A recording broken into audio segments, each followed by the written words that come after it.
Mari kita mengatakan sekali lagi ayat daripada doa Bapa kami. Karena itu berdoalah demikian. Bapa kami yang di surga, dikuduskanlah namamu, datanglah kerajaanmu, jadilah kehendakmu di bumi seperti di surga. Berikanlah kami pada hari ini makanan kami yang secukupnya, dan ampunilah kami akan kesalahan kami, seperti kami juga mengampuni orang yang bersalah kepada kami. Dan janganlah membawa kami ke dalam pencobaan, tetapi lepaskanlah kami daripada yang jahat. Karena Engkaulah yang mempunyai kerajaan dan kuasa dan kemuliaan sampai selama-lamanya. Amin. Mari kita berdoa sekali lagi. Tuhan berkati jam selanjutnya sebagaimana Tuhan sudah memberkati jam sebelumnya. Kami sudah membaca firman-Mu, dan kami minta Tuhan membaca hati kami masing-masing. Kami sudah membuka firman-Mu. Tuhan buka pikiran dan hati sanubari kami masing-masing, sehingga kami boleh menerima, kami boleh mengerti, menyadari, mencintai, dan boleh beriman serta menjalankan semua yang kami dengar. Dalam nama Yesus Kristus, penebus dan juru selamat kami yang hidup, kami berdoa. Amin. Doa Bapa kami yang demikian limpah dan kaya sudah akan kita akhiri di dalam 1 bulan ini. Saudara-saudara, sudah lebih 3 bulan kita bicara tentang Bapa kami. Sampai hari ini kita sampai pada kalimat kebutuhan manusia yang terakhir. Yesus membagi Bapa kami menjadi 3 bagian. Bagian pertama 3 kalimat mengenai namamu dikuduskan, kerajaanmu datanglah, dan kehendakmu jadilah di bumi seperti di surga. 3 berdasarkan Allah. Allah Tritunggal pakai 3 kalimat menyatakan hubungan kita dengan Tuhan Allah. Sesudah itu bagian kedua dengan 4 kebutuhan manusia menjadi dasar, menjadi sebab kenapa kita berdoa. Di nama Yesus Kristus kita berdoa sesuai dengan kehendak Tuhan yang diajarkan oleh anak Allah yang turun dari surga, sendiri menjadi manusia, dan dia mengetahui apa itu hidup manusia dan apa itu perlunya manusia berdoa kepada Tuhan. Ajaran doa dari Bapa kami yang dilontarkan dari mulut Yesus Kristus ini merupakan satu doa yang menghidupkan kerohanian kita masing-masing. Karena manusia bukan hidup hanya bersandarkan roti saja, tapi kita bersandarkan setiap kalimat yang keluar dari mulut Tuhan Allah. Bagaimanapun berdoa, ini adalah sesuatu permintaan murid. Ajarkanlah kami bagaimana berdoa ya Tuhan. Lalu keluar daripada mulut Yesus Kristus tentang kalimat-kalimat yang berdoa, yang mengkoreksi dan mengisi, yang melampaui transcends daripada hidup kita masing-masing. Berdoalah seperti ini. Bapa kami yang ada di surga, dikuduskanlah namamu, datanglah kerajaanmu, jadilah kehendakmu di dunia seperti di surga. Sesuai itu baru engkau boleh minta 4 hal. 4 hal ini menjadi inti doa seumur hidup. Pertama, saya dan kebutuhan materi. Kedua, saya dan kesulitan hubungan antar pribadi manusia. Ketiga, saya dan kesulitan di dalam mempertimbangkan berbuat baik dan jahat, jangan sampai masuk ke dalam pencobaan. Keempat, saya dan destiny saya yang paling kekal, hubungan dengan bagaimana jangan saya dipermainkan oleh setan. Saudara-saudara, 4 aspek. Me and the material world, me and interpersonal relationship among the human society, me and the choice of the good and evil in between God and Satan. Be an everlasting destiny. Lead me, deliver me out from that evil one. Saudara-saudara, tidak ada doa lebih baik dari ini. Tidak ada doa yang mencakup ke-4 sudut ini. Doa dari agama semua berdasarkan egoisme, berdasarkan serakah, berdasarkan self-centered life. Saya mau kaya, saya mau ini, saya mau pengan, saya mau sejahtera, saya mau dapat kelancaran, saya mau sukses. Doa-doa yang memalukan, karena doa-doa itu hanya menyatakan keserakahan. Centered of your life is yourself. diri menjadikan pusat hidup di dalam diri sendiri, yang berlawan dengan kalimat Tuhan Yesus, tanpa engkau menyangkal diri, engkau tidak mungkin mengikut aku. If you do not deny yourself, you might not be my disciples. Saudara-saudara, jadi doa lain berdasarkan tidak menyangkal diri, tapi mau mengisi diri. Doa-doa itu sudah membuktikan manusia seluruh dunia tidak layak menjadi murid Yesus Kristus. Karena dalam doa-doa agama makin giat, makin ngotot, makin sungguh-sungguh, makin kelihatan beribadah, makin menyatakan keegoisan sendiri. Sehingga di situ manusia tidak bisa memperkenan Tuhan. Manusia kira berdoa Tuhan akan diperalat. Manusia kira kalau saya berdoa Tuhan akan bongkar memberikan anugerah kepadaku. Dan jikalau ada orang-orang yang tidak menyangkal diri, orang yang tidak menjalankan firman Tuhan, doanya di dalam agama mereka dapat berkat. Siapa yang memberi berkat? Tuhan? Saya kira tidak. Justru di sini ada satu jerat, sesuatu tipu muslihat yang sangat besar yang tidak disadari orang-orang beragama berdasarkan kemauan diri, keserakan diri, memusatkan pada diri, yang tidak mau menyangkal diri, berdoa. Lalu berdoa kepada siapa? Katanya berdoa kepada Tuhan. Yang dengar siapa? Tuhan tidak mendengar kalau doa itu serakah. Doa itu tidak menyangkal diri. If you do not deny yourself, you might not be my disciples. If you do not bear cross, you might not follow me. Jika engkau tidak menyangkal diri dan memikul salib setiap hari, engkau tidak layak menjadi muridku. Itu sebab orang berdoa hanyalah menyatakan keenakan, kemauan, kepentingan, dan keserakahan diri. Itu sudah menjadi sikap yang tidak diterima oleh Tuhan. Tapi berdoa mereka kenapa bisa didengar?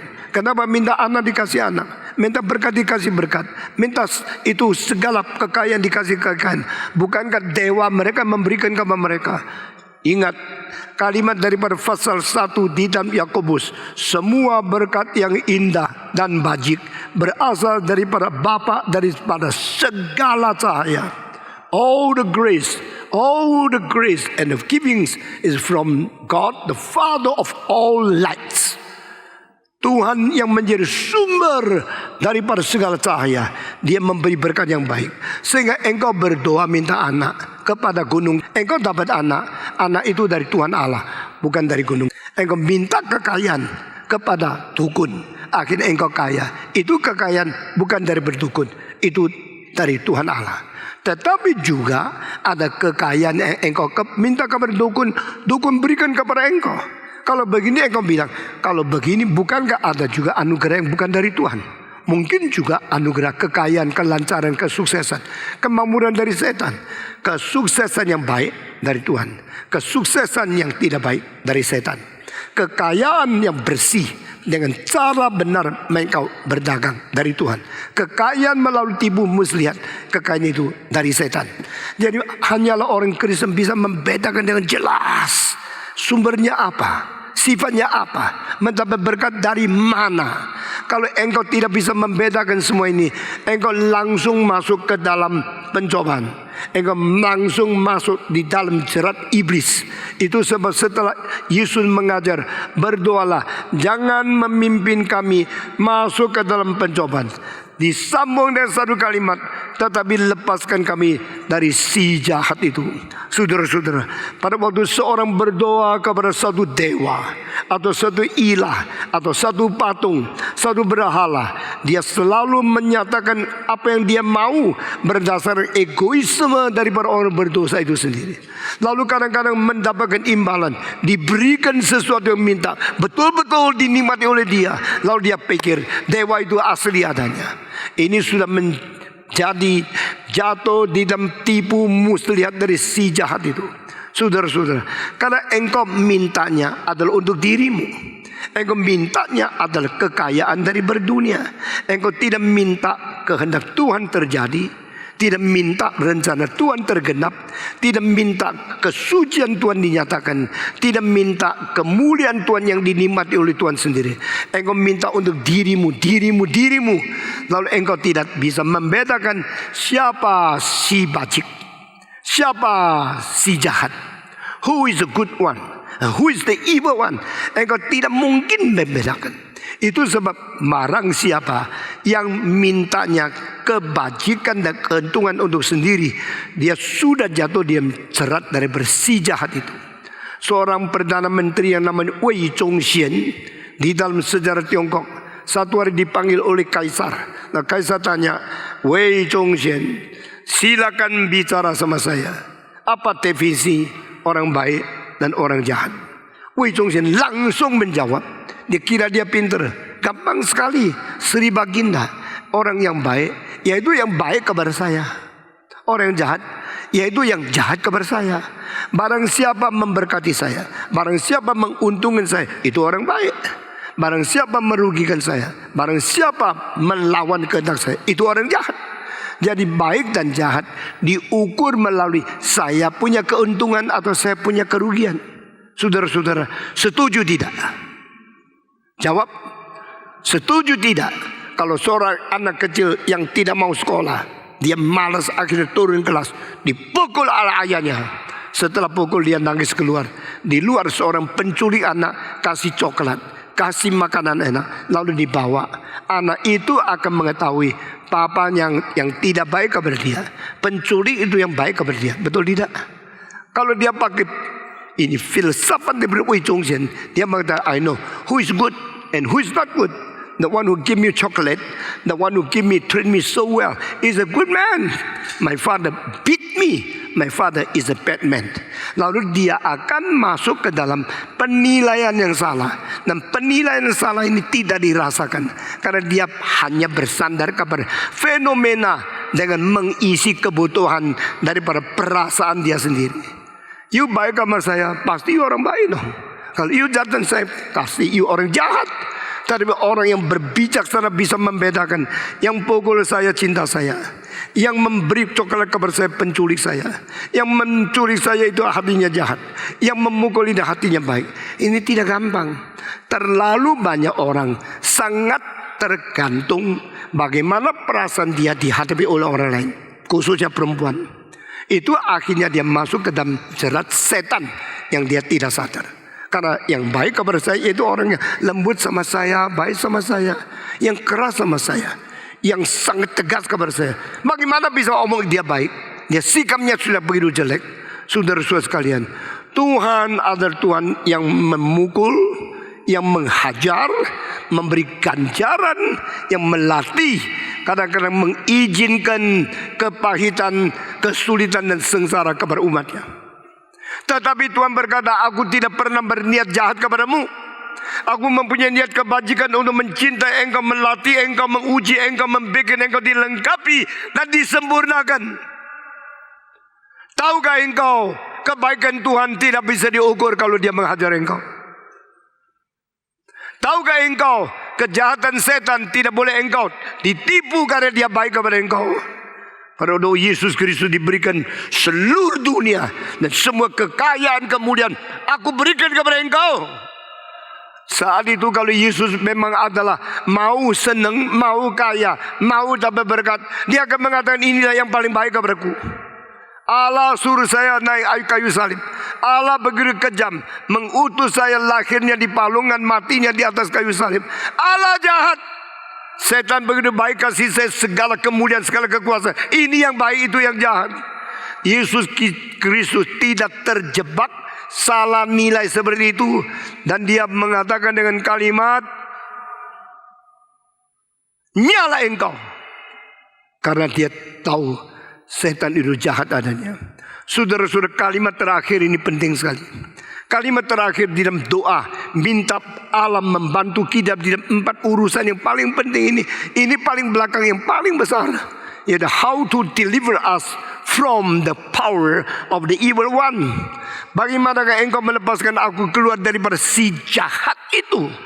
Yaitu saya mesti tahu itu dia jahat, tahu itu dia si jahat, tahu rencana jahat, tahu segala pemberian itu tetap jahat. Tidak gampang, saudara-saudara. Banyak orang kalau dikasih uang, dia langsung mau kerjakan apa yang disuruh. Dengan sedikit uang engkau bisa membeli orang. Dengan sedikit uang engkau bisa mensuap jaksa. jaksa-jaksa yang kelihatan uang langsung menjalankan keserongan. Itu alat setan. Meskipun S3, saya percaya dia alat dari iblis. Karena dia mencari keuntungan, merasa apa yang baik kepada dia hanyalah materi. Saudara-saudara, dunia ini sudah ditipu oleh iblis begitu rupa, sehingga banyak orang yang paling pintar di dalam akademik adalah paling bodoh di dalam rohani. Yang mempunyai kemungkinan begitu pintar di luar, di dalam pelajaran, di dalam sekolah tertinggi, hatinya paling jahat. Inilah dunia. Engkau mempunyai pengetahuan tertinggi, tetapi engkau mempunyai fakta yang paling rendah. Engkau mempunyai pengertian yang dalam-dalam, tapi engkau mempunyai jiwa yang jatuh di dalam dosa. Engkau berani bicara engkau sudah pintar. Orang pintar sudah melepaskan daripada si jahat. Yesus di sini tidak mengatakan lepaskan daripada kebodohan, lepaskan kami daripada kemiskinan, lepaskan kami daripada kelemahan, lepaskan kami daripada penyakit. Yesus mengatakan lepas kami daripada si jahat itu. Adakah orang penuh penyakit tapi bijaksananya luar biasa? Adakah orang yang ekonominya lemah tapi bijaksananya kaya luar biasa? Adakah orang yang di dalam dunia kelihatan gagal, tapi dia punya sumbangsi diingat oleh sejarah untuk ribuan tahun? Mereka yang hanya cari untung, kebanyakan menjadi bodoh di dalam tangan setan. Banyak orang makin untung banyak pakai cara paling jelek mendapatkan keuntungan. Dengan menjual diri, dengan kelakuan yang tidak senonoh, dengan perdagangan yang tidak pakai cara yang beres, dan dengan segala tipu muslihat untuk menjadi kaya. Itu bukan bijaksana. Itu bukan orang yang beres. Itu adalah orang yang telah menjual diri kepada si jahat, lalu si jahat memberikan keuntungan kepada dia.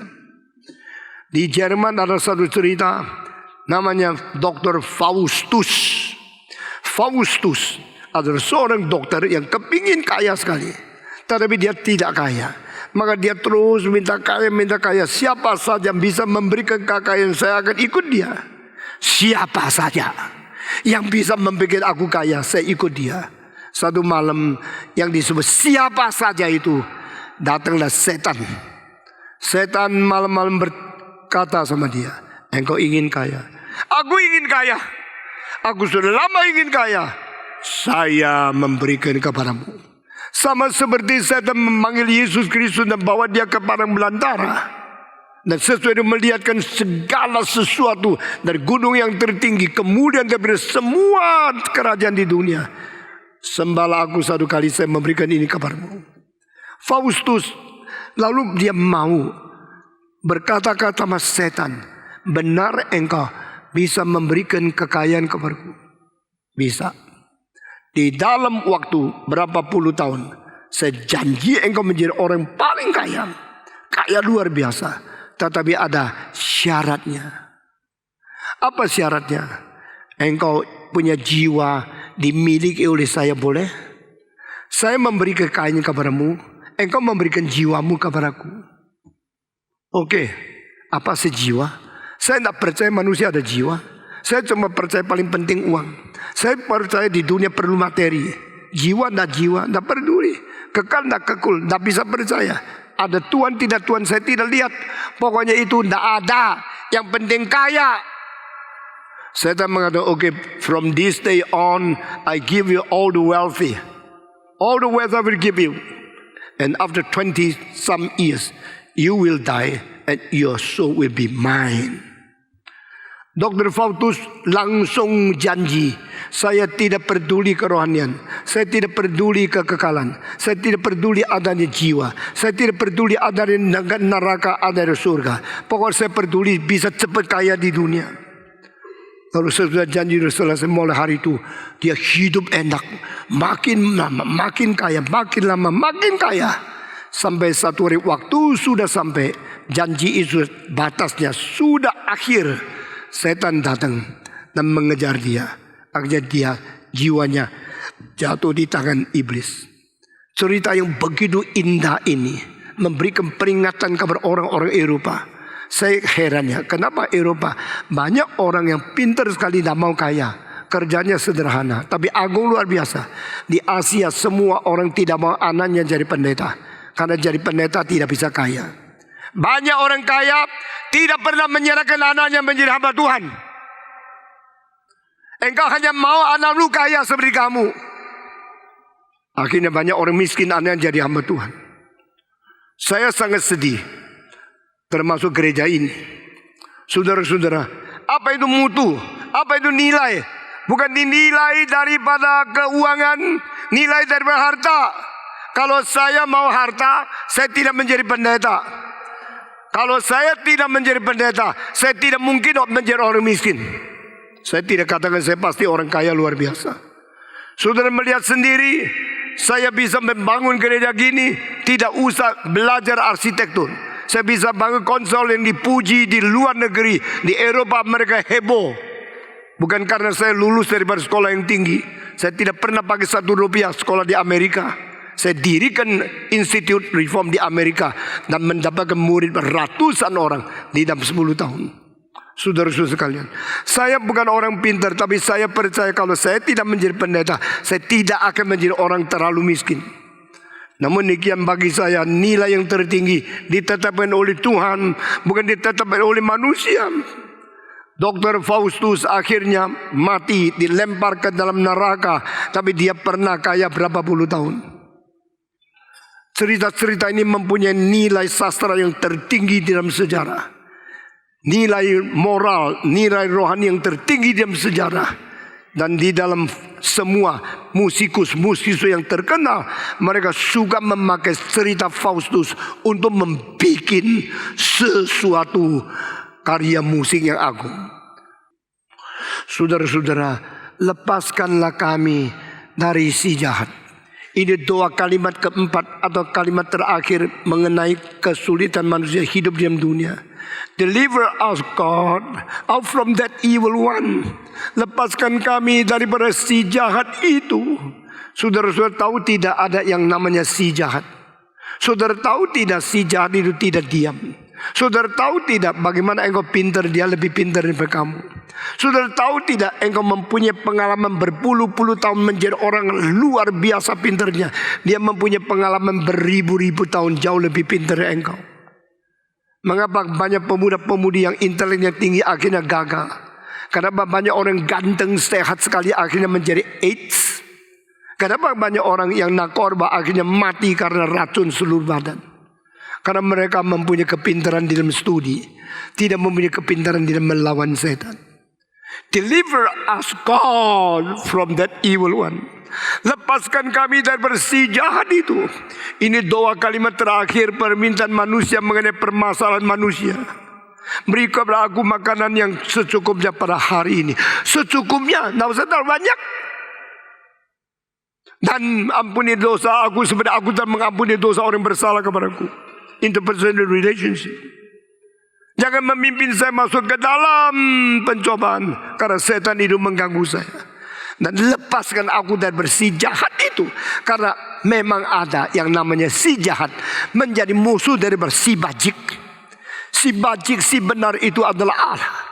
Di dalam Kisah Para Rasul pasal 7, maka Stefanus sebelum dilempar batu sampai mati, dia mengatakan kalimat, dia kirim yang suci itu, yang benar itu datang kepadamu, kau membunuhnya. Orang Yahudi tidak pernah mempunyai minat membunuh yang paling baik. Mereka tidak pernah berencana membunuh yang paling suci. Tapi justru karena mereka tidak tahu Yesus yang paling baik dan paling suci, akhirnya Yesus mati di tangan mereka. Ini si jahat yang merencanakan. Mereka tidak sadar. Maka kalimat Yesus, lepaskan kami daripada si jahat ini. Kalimat ini dalam luar biasa. Saudara, ibu mesti tahu, selain engkau berbakti kepada Allah, di oposit daripada Allah adanya setan.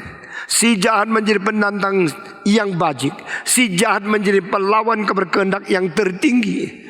Engkau kalau berbakti kepada Tuhan, pelan-pelan engkau bosan. Sekarang kenapa gereja di Eropa besar-besar yang ikut kebaktian cuma ratusan orang? Karena mereka cuma lihat mereka berbakti kepada Allah. Mereka tidak tahu setan bagaimana berencana untuk menghancurkan kekristenan. Di sini pemimpinmu pendetamu, mempunyai kepekaan, mempunyai satu keruncingan mau mengetahui kehendak Tuhan dan peperangan antar Tuhan dan setan itu apa. Sehingga gereja ini mau sekuat mungkin, sekuat tenaga melarikan diri daripada gangguan si setan. Saudara-saudara, saya tahu waktu saya tua, setan akan memakai segala cara menghancurkan saya. Karena dia mengetahui adanya saya di dunia ini akan bikin banyak orang sadar. Maka dia hancurkan saya supaya pengaruh saya makin menyusut, sehingga pengaruh saya menjadi tiada. Dia yang akan menang. Kita harus mengerti dengan jelas, ada rencana Allah untuk kita, tetapi kita anggap sepi. Tapi hari ini saya sadar ke engkau, ada rencana setan untuk engkau dibinasakan, tapi engkau tidak sadar. Jikalau rencana ini ada dari surga yang membawa aku kepada kebenaran, kesucian, kekekalan, juga ada rencana dari si jahat membawa aku kepada dosa, kemelaratan, kebinasaan. Saya harus bagaimana mengerti ayat ini. Saya harus bagaimana menghargai kalimat Yesus Kristus. Deliver us from the evil one, God.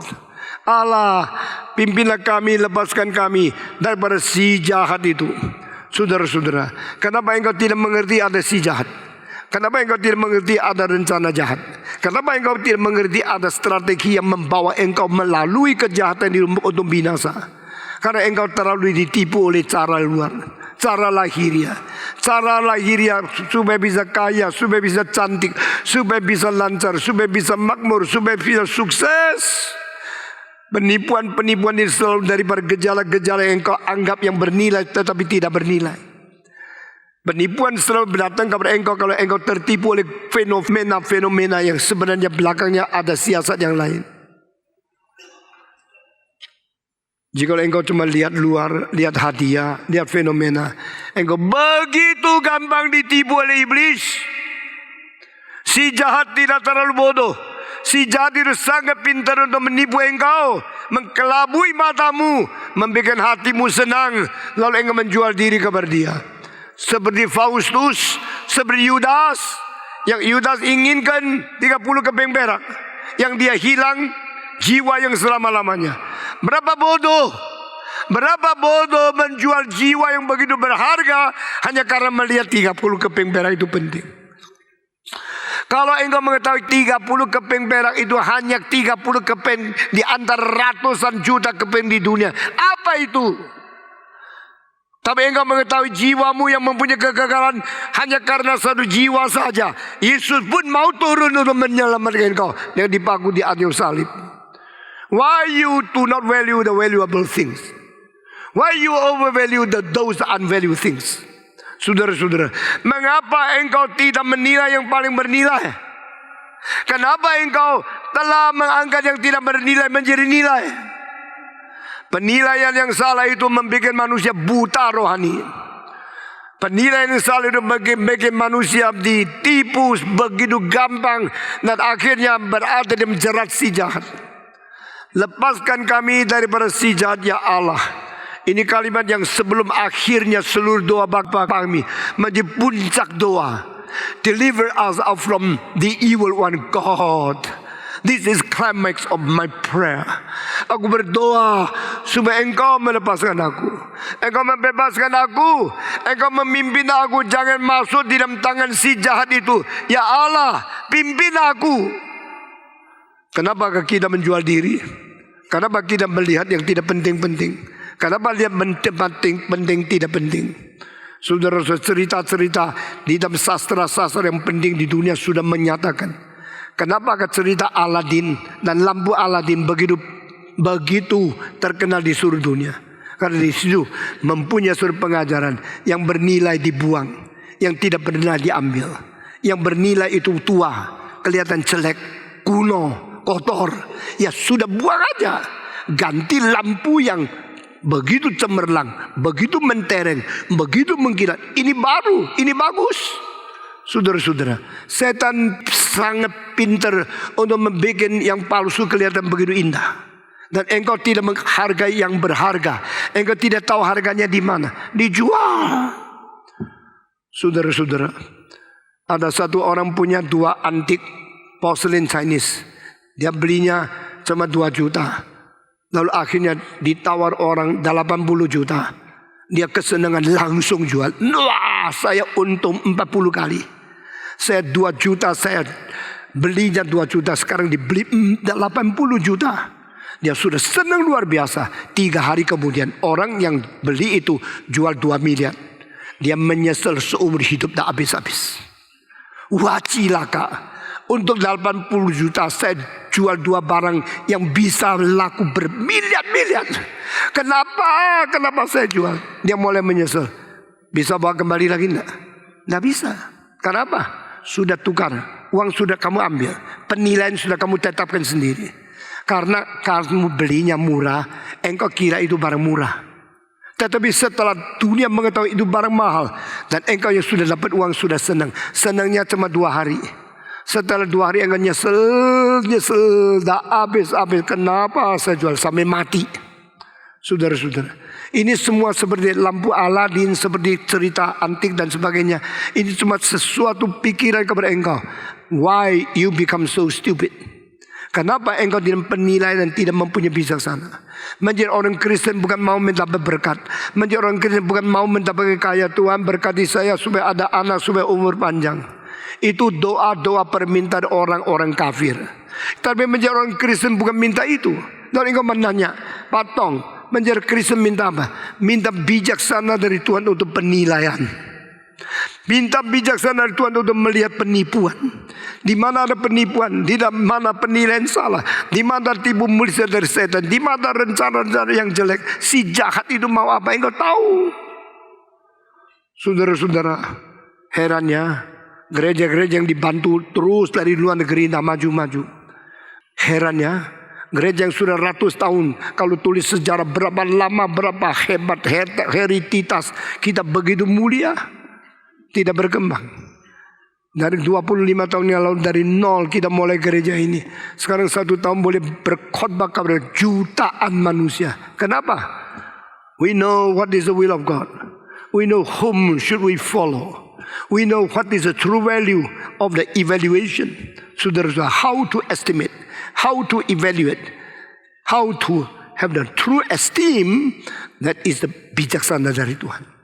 Mari kita belajar. Tuhan, saya bukan minta kaya, bukan minta ini. Saya minta Tuhan kasih bijaksana kepada saya, sehingga seumur hidup saya tidak bersalah. Karena setan mempunyai cara penilaian yang salah, telah membutakan mata saya. Setan membutakan mata saya, akhirnya membawa saya pergi menuju kepada apa yang dia mau. Banyak orang belajar akademik. Akademik memberikan isi, tapi tidak memberikan fondasi. Banyak orang dapatkan gelar yang tinggi-tinggi, mempunyai keterampilan, bisa kerja ini, bisa cari makan. Tapi dia tidak mempunyai pengertian lebih dalam daripada semua isi akademik. Belakangnya itu apa? Saudara-saudara sekalian, saya mempelajari buku filsafat daripada seorang filosof Tionghoa namanya Feng Yulan. Feng Yulan pada waktu tua tulis satu buku yang dia punya tebalnya kira-kira separuhnya kitab suci. The History of Chinese Philosophy, 中国哲学史. Waktu saya membaca, saya menemukan satu kalimat daripada permulaan di dalam preface-nya lebih penting dari semua isi daripada halaman pertama sampai akhir. Di dalam pendahuluan yang mengatakan, when you study philosophy, you do not need to understand only the content of the writings. You need to search what is the motivation of the philosopher writing that book. Saya menerjemahkannya. Di dalam menyelidiki filsafat, engkau bukan hanya perlu mengetahui isi apa yang ditulis dari halaman pertama sampai halaman terakhir. Engkau perlu menyelidiki yang menulis itu motivasinya apa. What is the motivation of the writer to write such a thick book, such a plenty words? What is the motivation beyond that? Di belakang itu motivasinya apa? Wah, saya dapat satu kunci. Saya mempelajari saya mempelajari Heidegger, saya mempelajari Hegel, mempelajari daripada Fichte, Schelling, Kant, Shakespeare. Waktu saya belajar, saya mau tahu dia tulis itu motivasinya apa. Hati-hati dengan orang yang bicara half truth. Kita kerja ini karena ini. Ada sebagian yang tutup, tidak ngomong, cari. Kalau engkau menyelidiki filsafat, menyelidiki motivasi penulis mau apa? Engkau melihat sesuatu komik atau sesuatu buku literatur, menyelidiki penulis itu mau apa? Saudara-saudara, saya kira kita mesti belajar menjadi orang bijaksana. Jangan terlalu cepat menilai sesuatu. Jangan terlalu cepat menerima sesuatu. Jangan terlalu cepat ditipu oleh untung-untung profit yang menjadi apa yang kita inginkan. Ingatlah, di belakang ini semua ada siasat setan. Dan Yesus berkata, "Nyala engkau, setan pergi daripadaku."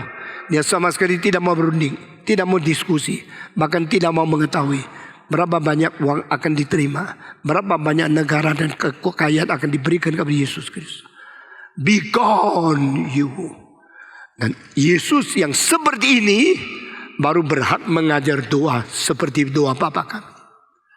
The Lord who holds nothing for himself is the only one can teach us to pray like this. Lepaskan aku daripada si jahat itu. Saudara-saudara, pada satu hari engkau berhenti hidup di dunia, engkau selesai menjadi manusia, engkau membawa keuntungan diberikan oleh setan sampai di Tuhan, sampai bertemu dengan Dia, baru tahu itu siasat setan yang bikin engkau jiwanya binasa untuk selama-lamanya. Saat itu engkau sadar ini tipuan setan. Tetapi tidak ada waktu lagi untuk engkau bertobat. Engkau terlalu percaya kepada tipuan dari si jahat itu. Itu sebab Tuhan Yesus berkata di dalam doa Bapa kami ini, tetapi lepaskanlah kami daripada si jahat. Saudara-saudara sekalian, tipu-tipuan itu selalu manis. Tipu-tipuan itu selalu dibungkus dengan indah luar biasa. Tapi yang bisa bongkar, bisa masuk ke dalam dan menemukan segala siasat yang tersembunyi, itu tidak gampang. Biar Tuhan memberikan kekuatan kepada kita menjadi orang yang mengerti sampai di dalam, menemukan semua siasat daripada iblis. Saudara-saudara, jikalau tidak, kita akan menjual diri.